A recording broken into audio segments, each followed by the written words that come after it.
Sejam todos bem-vindos de volta ao Pode Parla, né? Um podcast que fala de esporte, saúde, qualidade de vida. E estamos aqui agora, então, no nosso segundo episódio com a Francine Zaniol, nossa fisioterapeuta do esporte.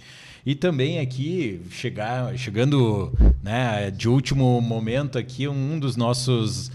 da nossa elegância aqui dentro do Pode Parla, né, doutor Fábio Pascoaloto, né? É um prazer estar aqui com o amigo nesse dia. Tudo bem, pessoal? É um prazer estar conversando com vocês. Agora, quem falando de elegância, né? O homem é o Mr. Sorriso em pessoa. Tu tem bruxismo, é lá que tu vai procurar e vai resolver teu problema. Tá, você falando de mim, não dá pra falar. É dele que tem que falar. E fora o doutor Lisandro, o cara é dono do PSG. O Mbappé liga pro Lisandro para saber o que ele tem que fazer. Então, não é qualquer um, é comigo, eu não sou nada. Mas olha, o homem tem contato direto com o Mbappé. É outro nível, é outra realidade. Então, né, falando do PSG, né, nós queria agradecer, então, e a gente está muito contente da parceria do PSG Academy Caxias do Sul, né, então, que é um centro de esporte e lazer ali para pequenos. Então, você que tem um atleta em casa que queira né, desenvolver aí as habilidades tanto do esporte quanto habilidades do coletivo, acho que é um bom lugar para você buscar. Deixa eu fazer uma pergunta aqui pro Lisandro. Diz que é para pequenos. Eu sou baixinha lá, eu posso aprender a jogar futebol ou não, Lisandro? Pequenos, grandes jogadores. Né? Então, vamos voltar, né, à nossa conversa. Eu queria escutar de ti, as provas que tu já correu, as provas que tu corre, né? Você como fisioterapeuta do esporte, acho que é legal comentar um pouquinho a tua história dentro da corrida, né? O que tu gosta de correr, qual que é o teu treino, o que tu tá objetivando aí nesses próximos dias, meses e anos aí. Bem, eu parti para o esporte coletivo um pouco antes da pandemia, então em torno de 2016. Vinha do esporte coletivo para a corrida. Então, todos os esportes, handebol, futebol de campo, tudo isso joguei antes disso. Aí migrei para mountain bike. Na mountain bike tive um monte de pacientes que me levaram até lá. E eu brinco que cada esporte que eu pratico, ele vem de um convite, né? Então, o paciente chega lá e diz, não, mas tu tem que experimentar. E aí, durante a pandemia, eu treinei corrida. E as primeiras provas a retornarem no pós-pandemia foram as provas de trail, porque era fora da cidade, tinha menos concentração de pessoas. E eu realmente comecei a competir quando eu comecei a encontrar as provas de corrida de trilha por convite de um paciente. Fui, vai lá, experimenta 8 quilômetros, tudo certo.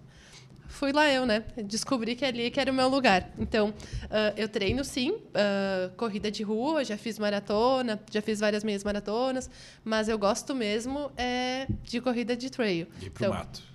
E para o mato. Então, fiz aquela migração gradativa, treinei um ano distâncias mais curtas, um ano distâncias médias, um ano distâncias longas, e depois comecei a fazer, pouquinho a pouquinho, algumas ultramaratonas no trail.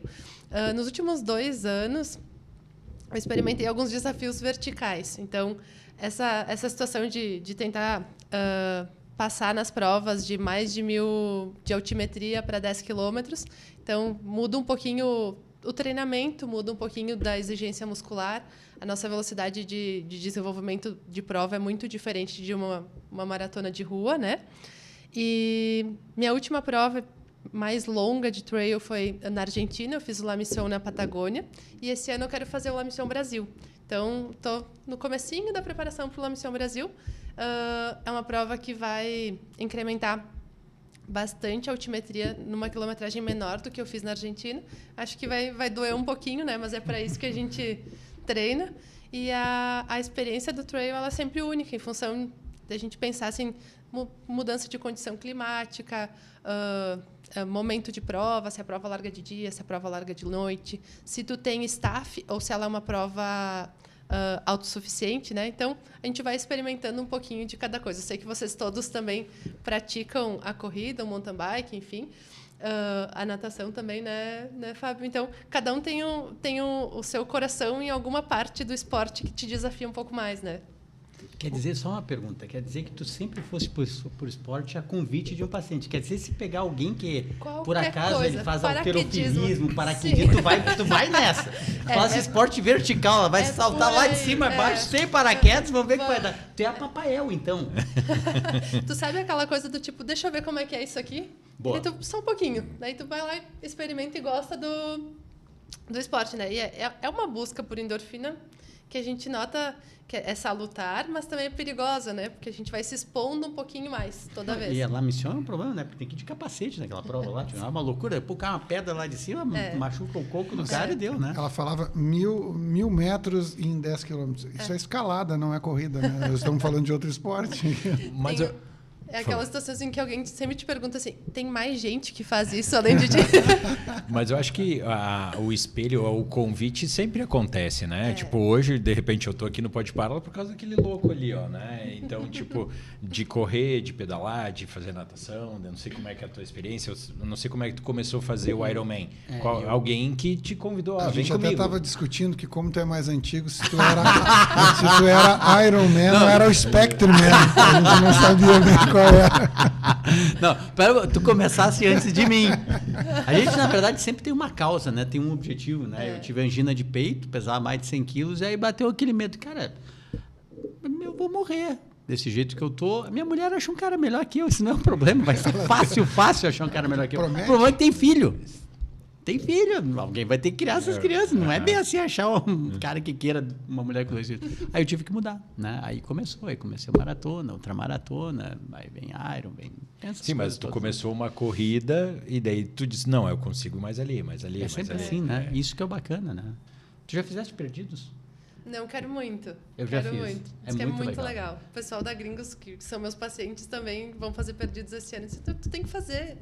E aí a gente vai experimentando, né? Mas vamos contar pro pessoal o que é a La Mission. Então, conta como é que foi a tua preparação para essa prova, o que é essa prova, porque é uma Então. prova desafiadora.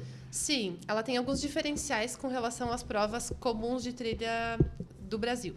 A principal diferença da La Mission é que ela é uma prova de autossuficiência. Ela não tem nenhum staff, não tem nenhum apoio, não tem suporte, não tem o pessoal da água, o pessoal da comida, Survival. enfim. É survival.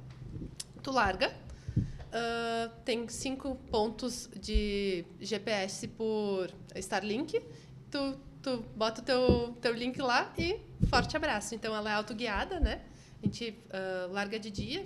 A grande maioria das pessoas que fazem mais que 60 quilômetros passam parte da noite. E aí ela é de autossuficiência. Tudo que tu conseguir levar na mochila. Tem alguns itens recomendados e é muito importante frisar a situação dos itens obrigatórios. As pessoas que estão migrando agora para a trilha não dão importância para o regulamento e para os itens obrigatórios de prova de trilha, que é de extrema importância. Largada e chegada no mesmo local. E o ganho altimétrico dela, eu fiz os 80 quilômetros. O ganho altimétrico dela é em torno de 4.000, 4.200 lá. Aqui, os 80 quilômetros do Brasil é em torno de 7. Então, é uma serra muito mais intensa do que lá. Acho que, para mim, assim, a diferença na preparação foi o período noturno, que até então eu não tinha feito nenhuma prova que eu tivesse levado tanto tempo a ponto de virar à noite, né? Não cheguei a virar lá porque eu terminei a prova 2, 3 da manhã, mas a troca de luminosidade, o tempo entre tu não enxergar mais o dia, ligar a luz e a lanterna funcionar, porque aquele breu é o momento que a gente se perde, porque tu não enxerga nem a pintura nas árvores e nem o olho de gato. E aí tu fica no meio do caminho. E ali, como todo mundo, também me perdi em algum momento. Fiz 1, 2, 3 quilômetros a mais, porque fiquei indo e voltando, porque eu não enxergava o olho de gato. Até o momento que eu pensei, se eu botar minha lanterna no máximo, eu consigo enxergar o brilho. Então, eu volto para a trilha e volto a me guiar. Então, a janela de tempo pior é aquela do nem escuro nem claro. E aí, fiz isso fora do meu país, né? Então, estava falando em espanhol com todo mundo para mim conseguir me concentrar e voltar para o jogo. Geralmente, nesses períodos de prova noturna, tem um esquema mental absurdo, que é diferente de uma corrida de rua onde tu enxerga todo mundo o tempo inteiro. Então, tu passa horas correndo, caminhando sozinho. Então, a situação do medo, dos bloqueios acaba ali, né? A terapia ela é feita naquelas 3, 4 horas de noite, ele é suficiente para muito tempo. E aí vai a pergunta aquela que fizessem. E tem mais gente que faz isso, gente normal que faz isso. Sempre tem quem convida ainda, né? Quantas pessoas participam dessa prova? Na edição que eu fiz, participaram 600 pessoas e tem um número de desistência muito grande. Então, lá, eles fazem um esquema diferente daqui. Tu pode se inscrever em até 200 quilômetros e desistir de quilometragem da prova durante a prova. Tu falaste em 4.000 metros, né? Para as pessoas... Para 80. Para né? 80 quilômetros. Está fazendo 80 quilômetros. 4.000 metros, para as pessoas terem uma ideia. Assim, a Serra do Rio do Rastro, que ela deve ter 1.900, 1.800... 1.200? Não, acho que é mais um pouquinho. É como se tu subisse 2 vezes a Rota do Sol aqui, né, de subida, só que isso dentro da trilha. E dentro de uma trilha. Lá tem um agravante que é a troca climática, né? A gente larga no meio-dia, a 20 e poucos graus da base, à noite fica 3, e aí tu volta para 10, 12, 14, né? Então tu oscila, além da altitude, a troca climática na montanha, né? Que ali tu encontra o que tiver. E vão aprender com a fisioterapeuta. Nesse período de preparação para esse perfil de prova, tu acaba se lesionando, ou tu acabou... porque, querendo ou não, tu tem que ir... manejando. Querendo ou não, tu tem que fazer mais atividade, mais esforço, sabendo que tu vai ter que subir, ter que descer, porque não é só subir, tu também tem que descer, que às vezes dói mais descer do que subir. Né? E aí, nesse período, tu teve alguma lesão? Como é que tu trabalhou isso entendendo o teu corpo? Nessa preparação de prova, não tive nenhum tipo de imprevisto, né? Mas é bem comum e, geralmente, são lesões por estresse, né? Por repetição. A gente entra, sei lá, cada um tem uma carga de treinamento de base. Se eu perguntar para o Fábio, se eu perguntar para o Lisandro, ele vai dizer, eu faço X horas de corrida mais ou menos na semana, mas se tu fizer a preparação para Conrads, tu vai subir 40%, 60% daquilo que é o teu normal. Eu usei algumas estratégias que eu achei que foram importantes, que é a situação do treinar carregado, né? Que eu não tinha esse hábito, e tu acaba sentindo musculaturas que tu não sentia, por exemplo, trapézio, porque a mochila pesava em torno de 4 ou 5 quilos. Então, treinar carregado é uma necessidade nesse caso. E treinar cansado. Porque, no geral, a gente... eu gosto de treinar às 5 da manhã, então, às 5 da manhã, acordo em jejum, assim... Tá, mas e às 6 da tarde? Como é que o meu corpo reage? Experimentar essa sensação, se eu comer, né? Se eu não comer. Então, eu fazia muito uma rotina do tipo... Treinava 5 antes de trabalhar, trabalhava minhas 12, 13 horas de pé e treinava depois do trabalho, para ter a sensação de eu treinar cansado. Porque lá tu mimetiza o máximo a tua condição de prova, que é uma coisa que te faz sofrer um pouco menos, né? E aí, lá tem algumas condições diferentes, que é, por exemplo, a água de consumo durante a prova é uma água de degelo. Tu consome ela do rio. E ela é extremamente pobre em eletrólitos. Então, durante a reunião pré-prova, eles sugerem isso. Do tipo, diferente de onde vocês treinam, aqui a água é pobre em minerais, então sugerimos X minerais por hora. Porque aí tu começa a tirar o problema da prova, né? Bom, vou botar o eletrólito porque eu sei que isso vai me gerar câimbra. Então, isso vai ser a mais do que aquilo que eu treinei. Então, bastante coisa é estratégia, mas eu acho que expor o corpo à condição de prova é uma coisa interessante. Aqui em Caxias não é tão difícil treinar morro, mas nenhum morro tem a inclinação que essas provas têm. Então, a gente acaba recorrendo a alguns pontos específicos da cidade que acabam simulando um pouquinho mais. O interessante dessas provas, né, para quem nunca fez e está acompanhando, claro que tu tem que ter um treinamento, isso é inegável, né? Tem que ter treinamento, mas é puramente a cabeça, porque chega um momento, né, que tu não tem mais nada, tu não tem absolutamente mais nada, não sobrou nada. Eu me lembro muito bem, quando eu fiz o 217 aqui da UMCC, no final não tinha mais ninguém para contar história, tu não tem mais nada, tu não sabe onde é que tu tá, e tu tem que fazer, e tu quer acabar, e faz parte, é para isso que tu te propuseste fazer. Então tu tem que ter essa base, como tu disseste, tu tem que ter formação, tu tem que estar bem, não adianta se meter a louco, querer fazer uma prova, tu vai te ferrar se não tiver um treinamento, mas ao mesmo tempo, se não tiver cabeça, tu não vai chegar a lugar nenhum. Então, eu acho que o mais importante ainda, além do treinamento, é a cabeça.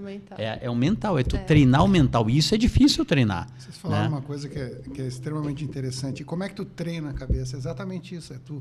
Porque o grande medo é do desconhecido, é da nova sensação que tu nunca experimentou antes. Né? Porque treinar o dia a dia, todo mundo treina. E eu sempre digo, o treino começa no quilômetro 30, que é onde tu começa a ter uma sensação que tu nunca sentiu antes.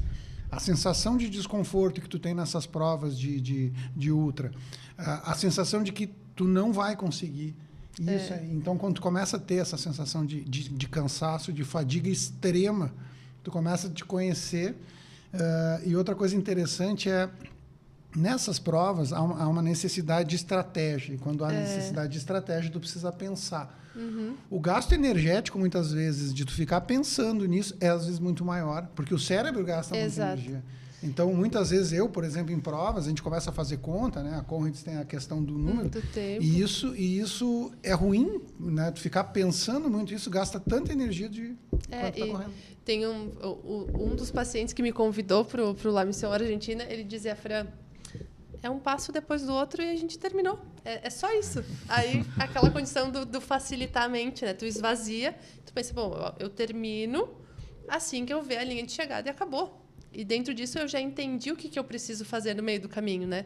E a história do tu não olhar, olhou de novo, olhou, passou 200 metros. Aí tu, de novo, para quê, né? Não tem o porquê. E aí entra aquela história da antifragilidade, né? A gente tem uma certa tolerância física e mental, que toda vez que a gente passa um pouquinho do ponto, a gente ganha régua. Aí tu tolera mais um pouco. Aí tu tolera de novo. Aí tu te expõe um pouquinho mais, aí tu piora a prova, daí tu tolera de novo. E é elástico, né? Tu vai indo e tolerando mais, e o corpo se mostra capaz.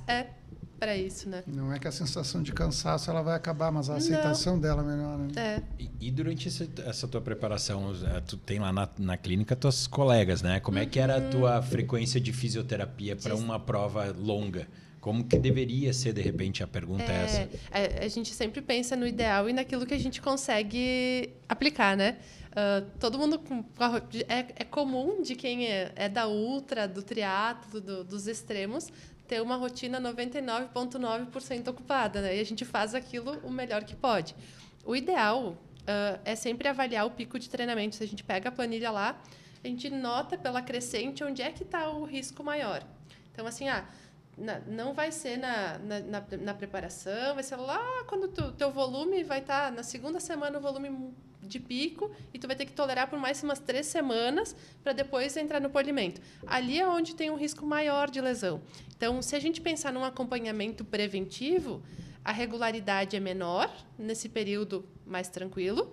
A gente pede que a fisioterapia seja mais frequente nesse período de pico, e aí um polimento pré-prova, porque a gente trabalha com manejo de estresse. Então, ali que a gente vai ter que tirar a carga das estruturas. Seja tratando com a parte anti-inflamatória de tendões, enfim, dentro daquilo que o paciente apresenta, a gente aplica. O que eu fazia, o que eu conseguia fazer, né? Então, sei lá, 3 meses antes eu fazia uma sessão de ajuste, de liberação, de recovery a cada 3, 4 semanas, nas 4 semanas de pico toda semana, e aí polimento e fim. Então, sempre dentro daquilo que o paciente apresenta, do histórico dos que fazem acompanhamento, a gente observa qual que é o padrão dele, o que ele costuma apresentar quando ele estressa o corpo. E é ali que a gente aplica as técnicas anti-inflamatórias, preventivas, o que precisar, para deixar ele continuar treinando até o fim. Porque a gente imagina que toda vez que tu acresce ou velocidade, ou distância, ou intensidade de treino, que seja por altimetria, por terreno, enfim, o corpo ele vai mostrar suas debilidades, onde tem os pontos mais fracos. Ali é o momento de apagar o incêndio e deixar a roda girando. Lá no começo que a gente tem que prever e trabalhar o fortalecimento para que isso não aconteça, né? Esse é o mundo perfeito, né? Isso seria lindo, né? Eu estava lembrando exatamente do Fábio, que a gente estava falando isso, é uma questão de tempo. O Fábio estava comentando aqui que dorme 5 horas por noite, e que realmente para cumprir os compromissos, esse mundo perfeito de a gente se preparar para isso. Então, eu até me fico feliz, porque, na verdade, eu sou meio que grotesco, meio que raiz, que está errado, né? Na verdade, isso era o ideal, né? E assim, nem sempre a gente consegue aplicar tudo isso, né? Porque a rotina de cada um espreme para aquilo que tu consegue desenvolver. É que tu não espera a lesão, né? O ideal é prevenir, né? Tu tá fazendo as coisas para evitar. Mas eu fiquei pensando, quando tu disseste ali, mas aí tu vai apagando incêndio e tal. Kátia, teu marido vai junto? Que é uma das coisas que as pessoas pensam. Todo mundo pergunta, vem, Kátia, que horas? E a família? Como é que fica? E filho? Como é que tu faz? Como é que tu faz? Tu sabe que esses desafios, na verdade, todo desafio ele é enfrentar os teus medos. E aí quando você fala... Tu quer dizer tem medo da esposa, da Cris. Não, eu entendo. Eu acho que tem tem razão, deve ter quando mesmo. tu enfrenta um desafio, tu enfrenta os teus medos. E quando a gente fala desses desafios das pessoas que a gente faz, elas trazem os seus medos. Então, a maioria das pessoas me pergunta assim, mas para ir ao banheiro, como é que tu faz? Quer dizer, o grande medo dela é o banheiro. É interessante o outro isso, pergunta né? assim, mas se tu não come medos. nada e tu não dorme, né? No caso do Fábio, a preocupação dele é com a esposa, se vai levar junto, cada um Mas tem o sem, seu, mas sem cada um dúvida, tem o seu nenhuma, desafio. se eu não conseguir convencer que isso é bacana, eu tô ferrado, né, tio? Eu não vou ir, tio. Eu me lembro muito bem quando teve o primeiro vez que eu fiz o Iron, eu treinava de manhã, de meio-dia e de noite. 3 vezes por semana era de manhã, de meio-dia e de noite. E, se não, as outras 2 vezes era de manhã e de noite. E tinha que treinar, não tinha escolha, né? Era um desafio novo. E aí vai chegando um mês antes e conversando com minha esposa, a gente está um pouco estressado, um monte de coisa para resolver e tal. E ela chegou no estacionamento lá da clínica e disse, olha, dessa maneira não dá. Não dá, gente. Olha, Fábio, a gente nunca brigou, mas não dá mais, assim, não dá, não sei se a gente continua junto. Eu disse, mas nós nunca brigamos, agora tu vai querer se separar por uma coisa. Me dá mais um mês, só mais um mês. Nunca mais teve essa conversa. Tu levantou um ponto importantíssimo do esporte que a gente esquece, né? Todo mundo vê. Mas esse desafio que tu tem de fazer tudo isso e, ao mesmo tempo, de tu administrar a tua vida profissional, a tua vida familiar, isso é um grande desafio. Porque muitas vezes, né, tu subir, fazer uma prova, tal, correr é muito legal, sim, mas por trás disso tem uma pessoa que tem uma vida comum. Não, tu segue com responsabilidades da família, com o teu CNPJ para rodar. Tudo isso está acontecendo, né? As pessoas participam disso. Elas também se doam, né? Que, na verdade, muitas vezes são a esquecidas, corrida né? não é só de quem corre, né? Da equipe, vamos dizer assim, Dos do amigos suporte. que entendem, da família que apoia. Tu não ir numa janta, tu ir fazer um treino, a família que tem que entender que tu vai acordar cedo, que não vai dormir tarde, né? Que acaba sendo uma conquista. No final, acaba sendo uma conquista deles também. Né? Às vezes nem tanto, né? Não, mas sabe que eu nunca vou me esquecer que logo um pouquinho antes de fazer o primeiro Iron, eu recebi um desses videozinhos e tal, era um carioca. E ele falando o seguinte, eu tava lá, fazia um olímpico, fazia um sprint e de repente eu resolvi me inscrever no Ironman. Puta que pariu, me ferrei. Gastei uma Babilônia, agora tem que treinar. Aí tu começa a treinar, tu começa a achar legal. Aí daqui a pouco tu parece aquele louco, né? Não, tu não acabou o treino, tu começa a rodar ao redor do carro, porque tu tem que cumprir aquela quilometragem. Aí tem não sei o quê, tem a festa da família. Tá, não, come um docinho e tal, mas não pode comer, não vai dar problema e tal, eu tenho que treinar e tal. Aí chega no dia da prova, vai toda a família junto. Vamos sair pra jantar em Floripa e tal, mas não pode, amanhã a prova. Aí chega no final do dia, todo mundo cansado, não aguentando mais lá, e tu desliza, eu acabei, todo mundo, porcaria, não aguento mais, é criança chorando, é o velho incomodando, essa porcaria, aí no dia vamos passear em Floripa, tu tá todo doído, e é assim, né? Mas é interessante isso aí, né? Porque é uma doação, como todo mundo falou, é doação não só de ti, é da família, né? E do teu trabalho também, porque as pessoas têm que entender que, olha, tem que trabalhar, tem que produzir, a vida não para por ali, né? A gente não é atleta. E qual que é o teu maior medo hoje quando tu enfrenta essas provas? Qual que é o teu maior desafio pessoal? Tu sabe que a gente vai diminuindo o medo, né? Porque, para mim, até então, a história da autossuficiência num lugar muito desconhecido era uma super dificuldade. Mas hoje, pensando a prova, me dá uma sensação de segurança. Hoje, pensando em treinamento, o medo é a violência, né? Porque a gente não pode deixar de negar que o treino solo hoje ele é perigoso, né? Estatisticamente, para a mulher é muito mais perigoso do que para o homem. Então, toda vez que a gente se dispõe, a gente tenta convencer pessoas para que treinem junto, para que a gente tenha um direcionamento e uma companhia, né? Então, infelizmente, no momento de prova, claro, né? Tem essa prova do La Mission Brasil é uma prova exposta, né? Que tem pontos de montanha com subida em cordas, com cordas, em escadinha. Então, realmente tem um risco físico. Mas eu acho que o risco maior está no dia a dia, no treinamento, muito mais do que no dia da prova. Porque tu tem que treinar longos e muito cedo, no escuro, No ou muito escuro, tarde, muito em tarde, lugar, muitas enfim, vezes ermos, que não tem suporte. A prova é a cereja do bolo, né? Não, é o dia da festa, Tu vê né? que eu sou uma pessoa mais humilde, né? O meu maior medo é o que eu vou escrever no Instagram se eu não terminar a prova, né? Eu fico pensando assim, "Pô, agora que eu tornei público isso, por que eu fui Agora eu vou tornar ter público?" que... E o tornar público que tu vai participar é o primeiro passo. Quer fazer uma prova grande? Primeiro Confirma. torna público. Me inscrevi na prova. Ponto. Aquela cobrança que tem. E muitas vezes eu fico pensando assim, bom, agora o que eu vou escrever? Hoje não deu, fazer aquele textão, hoje não era o meu dia.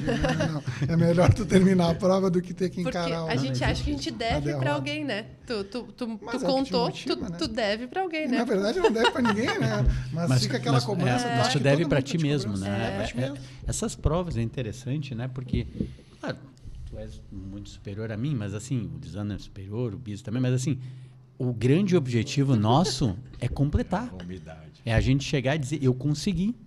Esse é o grande objetivo. Tu não está disputando contra a pessoa. Não. Está disputando contra ti. E isso... Enfrentando seus medos. Exato. E tu te dá conta que eu não consegui, eu coloquei o meu objetivo ali, não consegui. deu. Isso é muito ruim, a gente não se sente bem. Então, assim, ó, ir à luta, mostrar que tu é capaz e tu dizer, eu consegui essa porcaria, eu consegui... Tem sensação melhor do que outra, que isso, né? É muito legal, muito bacana. Claro que no dia seguinte acabou, não tem mais nada, tu começa tudo do zero, tem que trabalhar lá, não mudou absolutamente nada a tua vida, Todo né? mundo vai a Porto Alegre ver o Kipchoge agora na New Balance. Pô, eu ganhei do Kipchoge em Tóquio. Porque eu terminei a prova e ele desistiu não. na metade. E muita gente ganhou dele. É. Não, legal. Fran, vamos puxar algumas coisas de novidades. Existe alguma novidade ou alguma terapia que caiu por terra dentro da área da fisioterapia que não se usa mais? Existem aquelas bandagens que antigamente... não sei se a palavra é bandagem, mas tipo algumas coisas que eu não vejo mais muitas vezes em provas. Eu via alguém com um joelho, alguém numa perna, né? Que parecia assim fitas, né? Explica um pouquinho sobre isso, se é uma realidade, se acontece. Tu sabe que essas terapias instagramáveis, né? Eu brinco que de vez em quando o Instagram ele sabota a ciência, né? Que é uma tristeza. Mas, enfim, a kinesiotape é uma coisa que se viu muito porque ela era um modismo, né? Então, a gente via as pessoas usando uma aplicabilidade sem comprovação científica alguma, né?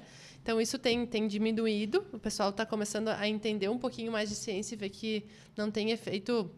exceto o efeito placebo, porque as pessoas às vezes se fixam naquilo como uma estratégia, mas que não tem um efeito propriamente dito, assim como a moda da ventosa terapia do Phelps. Do Michael Phelps. Que triste aquele dia, né? Mas aconteceu.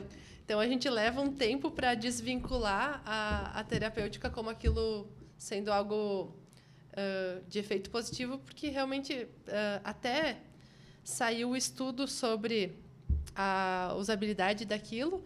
Toda a internet já fez uma super propaganda, é comercial, né? E a gente acaba tendo que fazer o contrafluxo, né? Dizendo, isso aqui não funciona, não é para isso. Todo mundo está atendendo desse jeito porque tem uma busca comercial da coisa. Então, tem várias técnicas que vêm e vão. Então, é a história da kinesiotape, daqui a pouco é a história da ventosa, e assim a gente vai indo, né, para a botinha de compressão, e a gente vai migrando conforme vai evoluindo o mercado.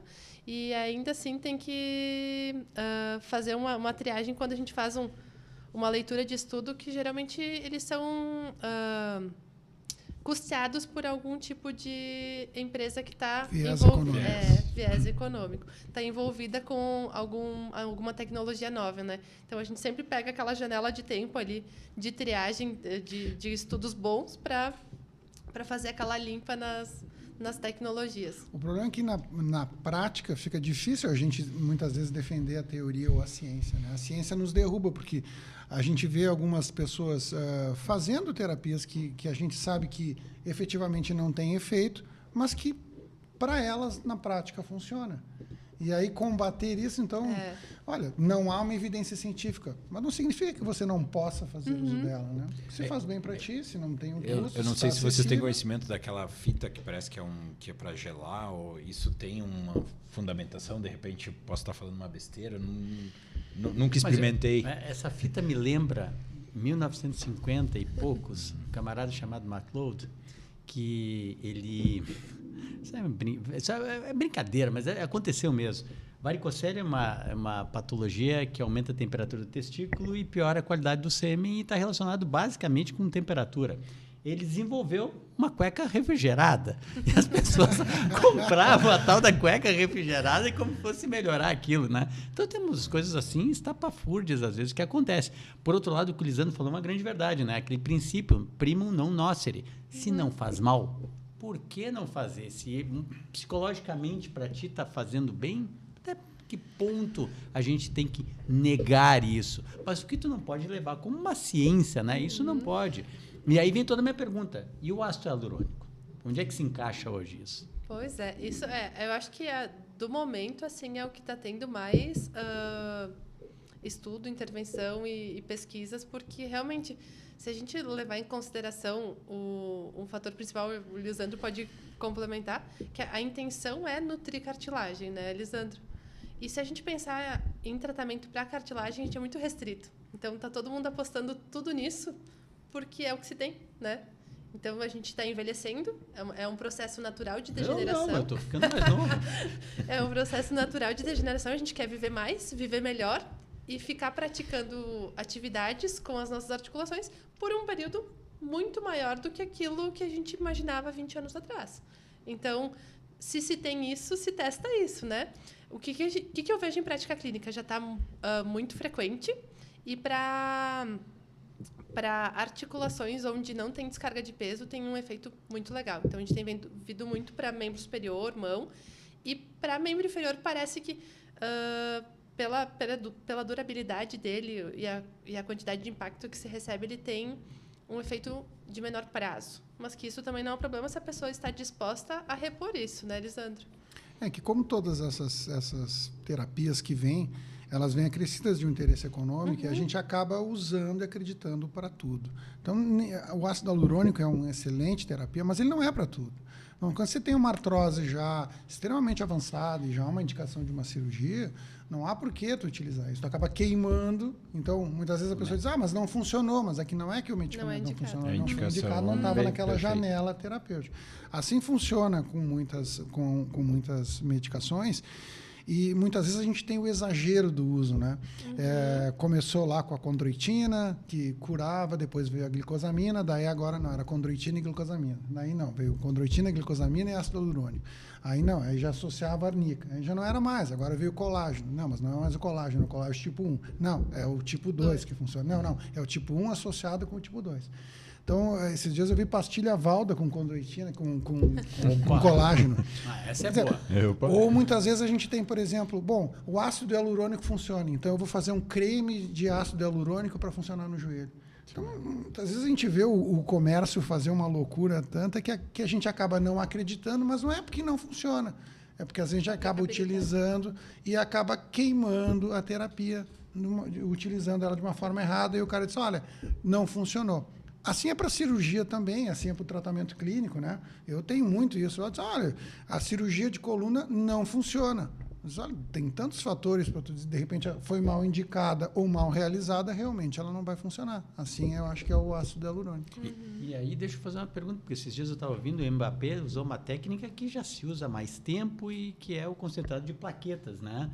Me falem vocês dois a respeito disso. Como é que funciona? Tu já fizeste alguma vez? Tu faz muita prática? Como é que eu até publiquei essa semana, né, que o Gabigol fez um PRP e nós fazíamos o PRP aqui no Hospital Fátima em 2010. Depois paramos em função de não poder realizar. Eu acho que ela é uma terapia que está voltando, né? A terapia com plasma rico em plaquetas, a própria medicina regenerativa, ela está voltando, ela está num... E é óbvio, acho que as pessoas têm que... A ciência, ela depende de pessoas que tentam, mesmo que com resultados ruins, elas tentam provar que aquilo funciona. Eu acho que a medicina regenerativa ela está num momento de ascendência.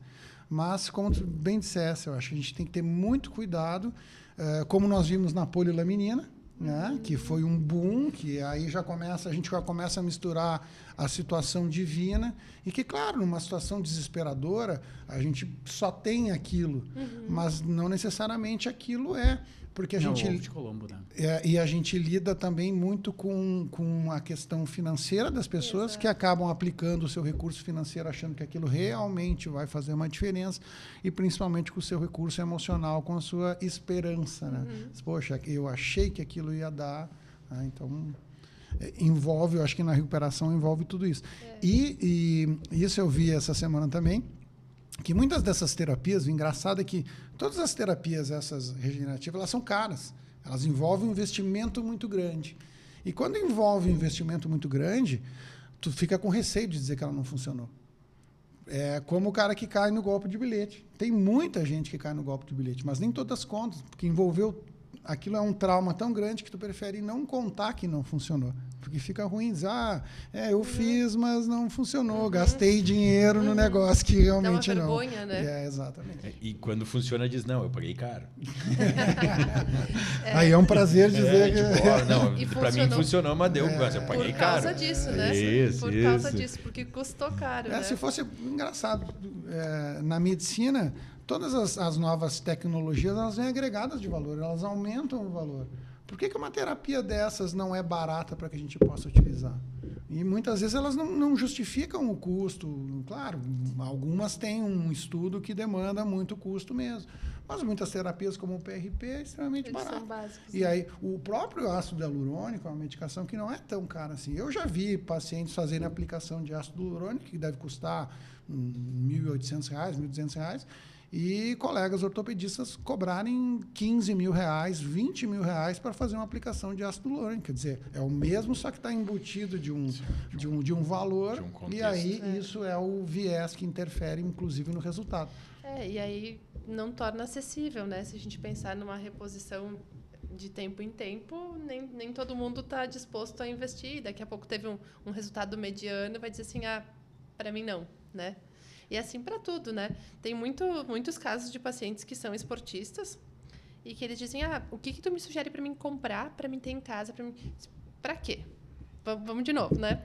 Por que tu quer, né? Qual que é o teu objetivo? Para que a gente alinhe a expectativa, né? Porque às vezes o paciente ele vai lá contigo e ele quer, por exemplo, qualquer situação, ele tem uma rigidez extrema de uma articulação e tu diz assim, isso vai te melhorar a qualidade de vida. E ele lê aquilo como isso vai me deixar 100%.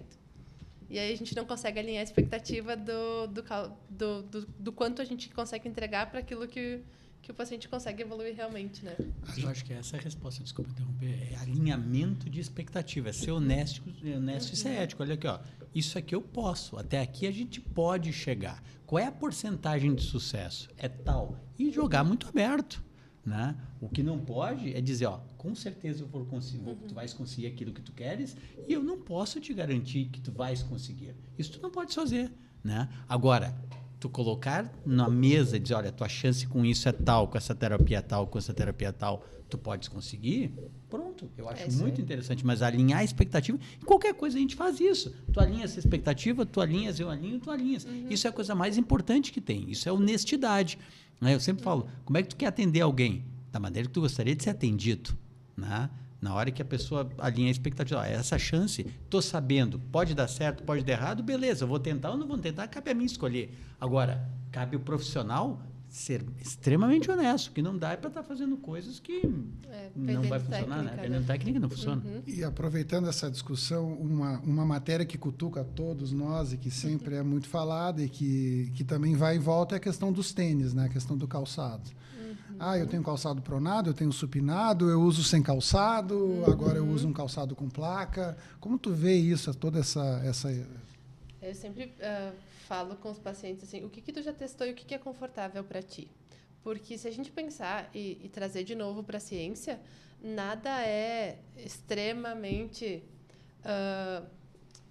importante desde que seja um calçado confortável para ti. Se a gente levar em consideração placa, máximo conforto, minimalista e o que quer que seja, muda alguns padrões comportamentais de ativação muscular, mas o teu gesto motor que vai fazer a tua descarga de peso em determinados pontos ser maior ou menor. Então, se tu me perguntar se eu acho que tu deve começar a correr com tênis de placa, eu acho que a tua panturrilha provavelmente não vai estar preparada para isso. Mas a escolha do tênis é uma escolha conforme conforto. Na grande maioria das vezes, caso alterações extremas de pé, né? E o pessoal acaba fazendo o inverso. Em vez de eles prepararem o corpo para a corrida, eles querem que o pé prepare a corrida. E não é assim, né? E essa é uma tendência que eu tenho observado agora. Acho que falaste muito bem. Os tênis agora vêm com a pegada de conforto. É isso que a gente precisa. Porque muitas vezes esses tênis... Eu, por exemplo, tenho um pé que é neutro e outro pronado. Eu fiquei pensando assim, poxa, tem que comprar dois tênis de cada. Até torto, hein, homem? Mas eu tenho o meu pé é meio número maior. Então a gente vê essas coisas, eu tenho 1 centímetro, eu uso uma palmilha e tal. Muitas dessas coisas não fazem a mínima diferença. Mais psicológico do que... Só que a ciência... A ciência nunca comprovou essa... Então, por isso que a gente vê essa mudança tão rápida. Hoje, a gente ainda tem aquelas... Parece uma religião, né? Eu sou do grupo que faço o teste da pisada. Uma vez não podia fazer uma prova sem fazer um teste da pisada. Isso é nicho de mercado, né? Porque se a gente levar em consideração que a gente leva mais de 1 ano para mudar um padrão comportamental de descarga de peso estática, que dirá dinâmica, que dirá cansado, né? Então, mesmo que tu faça uma alteração de tênis, isso no bota para ver não vai mudar nada, porque ao tempo que a gente cansa, a gente assume o nosso padrão motor. E aí acabou, né? Exato, muito tem legal, tanta né? coisa que falam, né? Por exemplo, eu atendo muita na área de cirurgia de coluna, obviamente, então eu tenho muito paciente que tem escoliose que não faz atividade física porque tem escoliose, ou porque usa uma palmilha para fazer. Aí eu uso exemplo assim, mas o Usain Bolt também tem escoliose. Aí eles falam, sério? Sim. Mas ainda bem que ele não tinha condição para consultar um médico na época, porque senão o cara ia proibir ele de fazer atividade física. Mas isso é tão interessante, porque sobre o teste da pisada e tal, que há muito tempo atrás eu estava em Nova York e resolvi comprar um tênis que estava surgindo, o tal do Roca. E aí eu cheguei lá, eu quero assim, assim, assado, minha pisada é pronada, eu me sinto bem assim. Disse, não, vamos fazer o teste aqui. Tá bom, vamos fazer. Aí o cara pegava, não entendia, ela chegou, cara, tu tem duck feet, tu tem pé de pato, cara, tu corre mesmo? Eu disse, porra, cara, eu já fiz mais maratona como eu corro. Ou seja, mostrando bem, mostrando bem isso, né? Mostrando que isso aqui é uma brincadeira, né, tia? Foi aí que a natação entrou na tua vida. Aí a natação surgiu na minha vida, tu vê, ó, não dava certo, eu ia para um pato. Então, o triatleta é interessante, né? Porque é o cara que não é bom em nada, né? Na natação, na corrida, na bicicleta, então faz um troço, junta os três e tenta fazer alguma coisa. Acho que a gente tem mais coisas na educação física, tem mais coisas que não tem evidência científica do que realmente tem evidência comprovada. Mas a gente usa. E se a gente pensar que é uma profissão nova, se a gente pensar fisioterapia, no Brasil são 50 e poucos anos. Então, a gente tem muito ainda a provar e testar dentro da profissão, assim como a educação física. E a tecnologia está avançando muito rápido. Então, o ano passado era a placa de grafeno, esse ano é uma placa mista, e o ano que vem vai ser o super tênis, e aí tem um meme na internet que a altura do próximo tênis de conforto é alto assim. E aí a gente vai trabalhar... Isso é uma boa, eu queria isso. Mas é esse que eu quero, esse tênis de conforto. Vou ficar maior, vou ficar do tamanho do Lisandro. Não, mesmo assim eu não fico do tamanho do Lisandro. Eu já uso um tênis que está escrito atrás, ele não é permitido para provas oficiais, que ele já tem um drop mais alto, mas é mais confortável. Então, a gente vai migrando e os problemas vão acontecendo conforme o nicho de mercado também, né? Então, a gente nota que existe...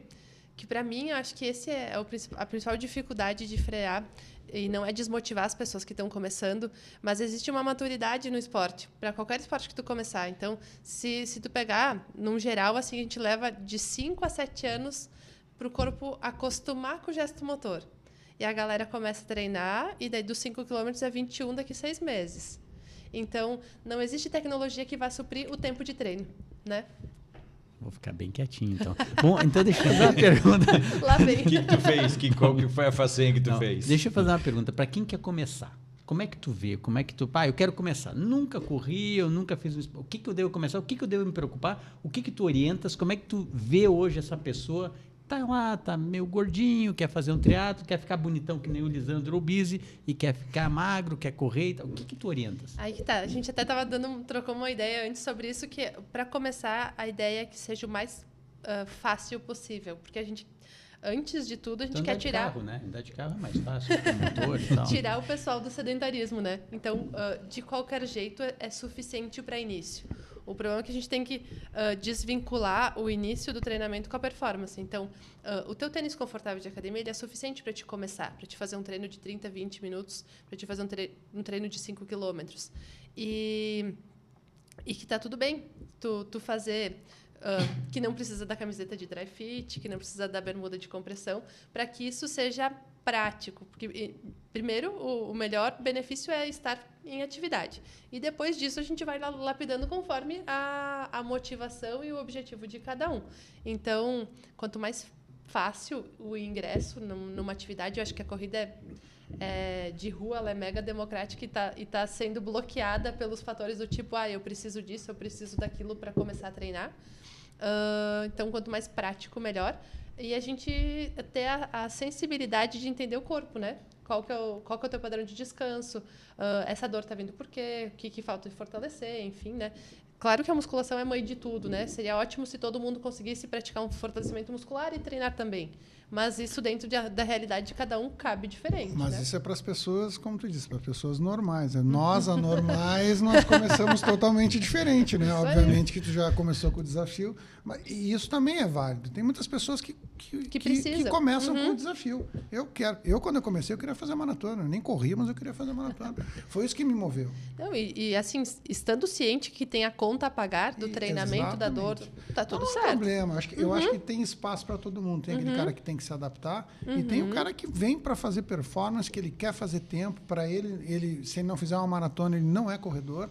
E isso é o que, se te motiva, segue isso. O importante é que tu comece a fazer atividade física. Se a gente levar em consideração o risco do sedentarismo, ele é muito maior do que qualquer outra coisa, né? Assim como o índice de lesões é tão grave no ultramaratonista, e eu vou te incomodar agora, do que no sedentário, né? Então, assim, fazer esporte, ele é fantástico, né? E cabe a ti ver o que tu queres fazer.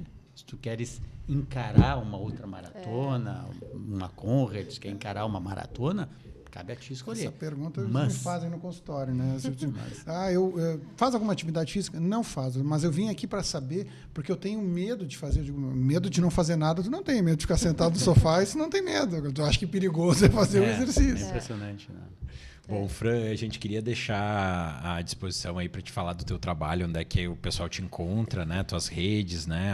Tua clínica, então fica à disposição. Até porque te encontrar em qualquer lugar é difícil, porque ela vai correr no meio do mato, não vai encontrar aqui na lagoa. Se encontrar, ela tá perdida. Se encontrar, ela tá perdida, alguma coisa errada, né? Não vou estar no világio dando volta, né? Bem, como diz o Maurício, eu me escondo, né? Tenho uma clínica multiprofissional em AnaRec, nós somos em 17 profissionais, na área da fisioterapia são 7. Tenho mais uma colega que trabalha com a fisioterapia esportiva. E aí o atendimento multiprofissional, então podólogo, médico clínico geral, odonto, enfim, todos generalistas com um viés aptos a atender no esporte. Então, além do serviço da fisioterapia, a gente tem alguns outros serviços que estão preparados para atender esportistas e atletas amadores também. Gosto de praticar esportes em ambiente aberto, então realmente a turma que eu mais me envolvo em treinamento é a turma do trail, né, da mountain bike, da corrida de montanha. Fica o convite para conhecer a rede social da nossa clínica e também a minha, se vocês quiserem ver um pouquinho desse treinamento, fiquem à vontade. E eu agradeço muito o convite de vocês aqui hoje. Acho que é muito legal esse espaço para a gente conversar abertamente e tranquilo sobre o que a gente faz no dia a dia e para as pessoas entenderem também que na vida real a gente é assim, né? Real. A gente faz aquilo que a gente propõe e também faz coisas erradas dentro do nosso treinamento e mostra como é possível, né? A gente se propor algum desafio assim e fazer aquilo que se deseja, né? Legal, a gente queria então agradecer a você que está nos escutando até agora, né, aqui no Pode Parla. A gente não pode deixar de falar dos nossos patrocinadores, né, o PSG Academy Caxias, a Conception, né, que também está aqui junto com a gente sempre, né. Me rabaram. O que a gente faz tem a sua cara. Pois então, a gente queria agradecer a você que está aí, né, e você que queira, né, seguir, compartilhar a sua empresa aqui com a gente tem os mesmos pensamentos, né? Do esporte, da saúde, da qualidade de vida, entre em contato com a gente, compartilhe esse conhecimento, né? Dê o joinha, dê o like, é muito importante para nós, para a gente estar divulgando e falando com mais pessoas. Acredito em vocês, a gente está batendo recordes, né? A gente, pelo menos os pequenos posts do Instagram, chega a 150 mil pessoas nos assistam toda a semana aí, então para nós é muito legal ver essa evolução do Podpala, a gente fica muito contente. Só evolui porque tem gente que nem a Fran que tá aqui, né? Isso. Desculpa, aí cresce, né? Agora, porque se é para ver vocês dois, ninguém vai querer assistir. Porque esse teu lenço aí vai fazer sucesso. Então a gente queria agradecer a Fran e aos nossos hosts, né, Lisandro e Fábio, é um prazer estar aqui com vocês e até uma próxima. Pessoal, até mais. Tchau, tchau. É.